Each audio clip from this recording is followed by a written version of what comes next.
Hi everyone and welcome to the Movies Summary channel. Today I would like to talk about the film The Intouchables, also known as Untouchable in the UK and Ireland, is a 2011 French buddy comedy drama film written and directed by Olivier Nakache Eric Toledano. The film begins at night in Paris. Driss, Sai, is driving Philippe's closet Maserati Quattroporte at high speed. They are soon chased by the police.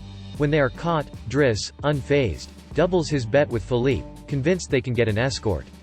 In order to get away with his speeding, Driss claims the quadriplegic Philippe must be urgently driven to the emergency room. Philippe pretends to have a stroke and the fooled police officers eventually escort them to the hospital. As the police leave them at the hospital, Philippe asks what will they do now, to which Driss answers, "Now let me take care of it." As they drive off, the story of the two men is then told as a flashback, which takes up almost the rest of the film. Philippe, a rich quadriplegic who owns a luxurious Parisian mansion, and his assistant Magali, are interviewing candidates to be his live-in carer. Driss, a candidate, has no ambitions to get hired. He is just there to get a signature showing he was interviewed and rejected in order to continue to receive his welfare benefits. He is extremely casual and shamelessly flirts with Magali. He is told to come back the next morning to get his signed letter. Driss goes back to the tiny flat that he shares with his extended family in a bleak Parisian suburb. His aunt, exasperated from not hearing from him for 6 months, orders him to leave the flat. The next day, Driss returns to Philippe's mansion and learns to his surprise that he is on a trial period for the live-in carer job. He learns the extent of Philippe's disability and then accompanies Philippe in every moment of his life, discovering with astonishment a completely different lifestyle. A friend of Philippe's reveals Driss's criminal record, which includes 6 months in jail for robbery.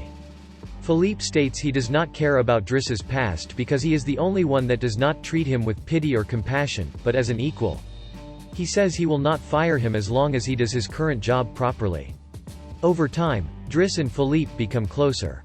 Driss dutifully takes care of his boss, who frequently suffers from phantom pain. Philippe discloses to Driss that he became disabled following a paragliding accident and that his wife died without bearing children. Gradually, Philippe is led by Driss to put some order in his private life, including being more strict with his adopted daughter Elisa, who behaves like a spoiled child with the staff. Driss discovers modern art, both traditional and modern, and opera, and even takes up painting. For Philippe's birthday, a private concert of classical music is performed in his living room.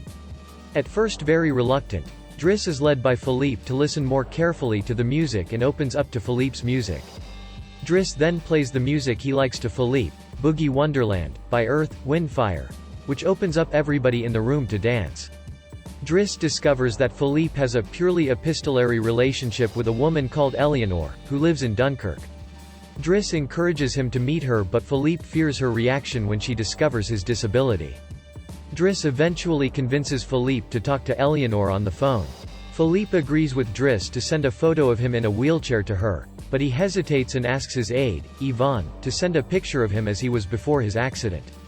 A date between Eleanor and Philippe is agreed. At the last minute, Philippe is too scared to meet Eleanor and leaves with Yvonne before Eleanor arrives.